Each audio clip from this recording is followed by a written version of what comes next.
National procedure, like we discussed, is like any other procedure, but it's only one member state is involved, and it takes around 210 days from the receipt of the application. So basically, national registration takes 210 days. It has a similar procedure to the DCP, but only at a national level.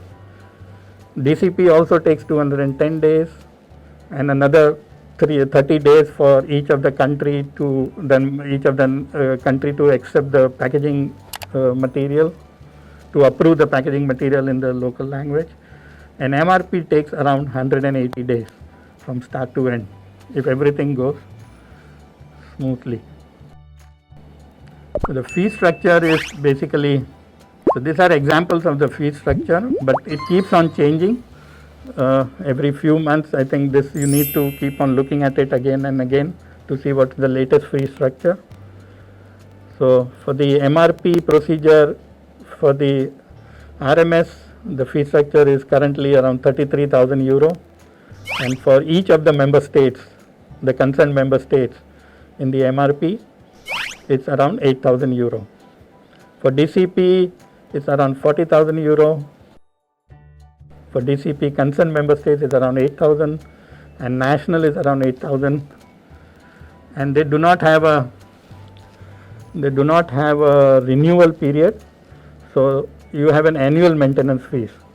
So the year you don't pay your annual maintenance fees, your registration gets discontinued.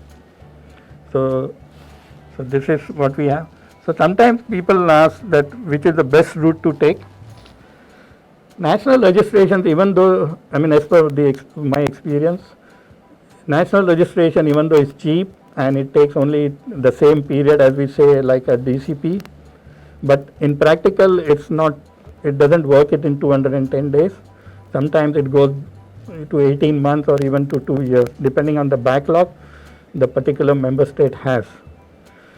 But in DCP, there cannot be any changes to the dates. So it follows exactly the same dates, because it's at a high fee structure, and they have to, and even the authorities, the member state have to follow that particular timelines. And similarly for MRP also. So they have to follow the particular timeline.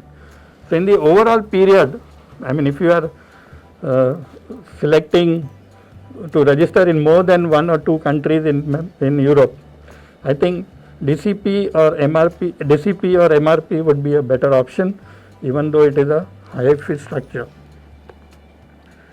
The GMP requirements, I think we know that EU has its own GMP requirements, which is exactly similar to PICS, except in a few points that PICS mentions authorized person, EU GMP mentions qualified person, and there is a definition difference for that.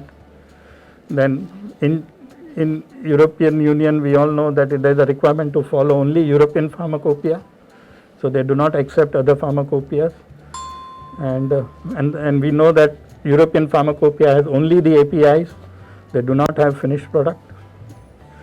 So finished product you can follow any pharmacopoeia, whether it is USP or BP, it's okay for you to follow any of the other pharmacopoeia. And the other point, which is the analysis of the product within EU and released by qualified person for sale.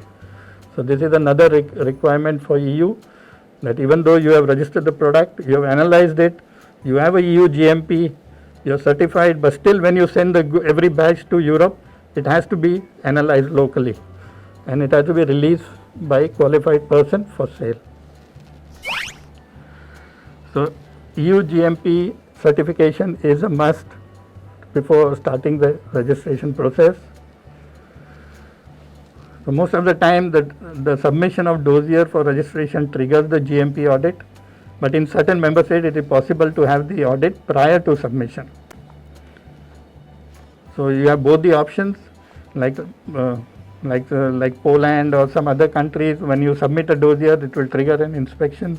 But in other countries like Germany and all, you can have an audit prior to even submit a dossier.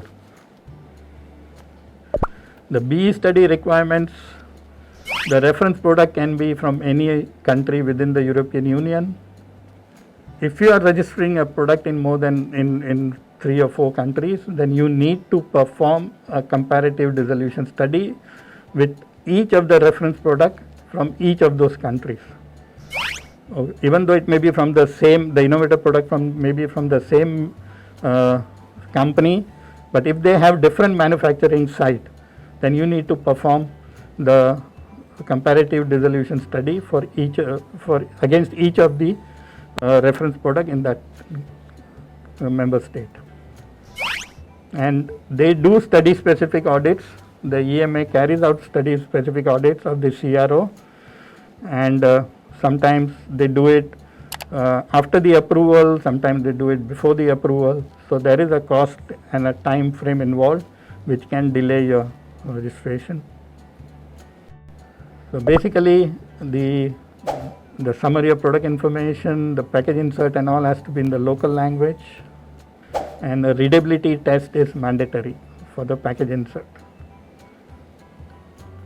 So in all the member states of Europe, the documentations required are submitted as per CTD format, but there are many additional country-specific requirements as per CMDH, Coordination Group for Mutual Recognition and Decentralized Procedures, and the national competent authorities.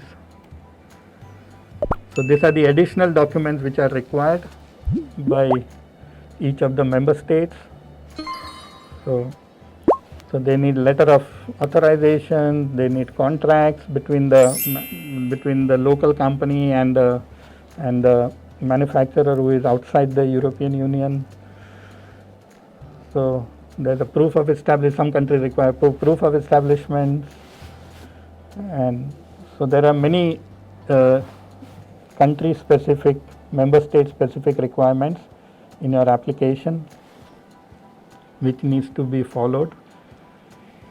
Declaration of patent and data exclusivity is also one of the thing. In some countries they require trademark clearance, and for the national authorities, so these are the requirements, additional documents required. So these are the member states, and these are the countries which are, these are the requirements against each of the member states.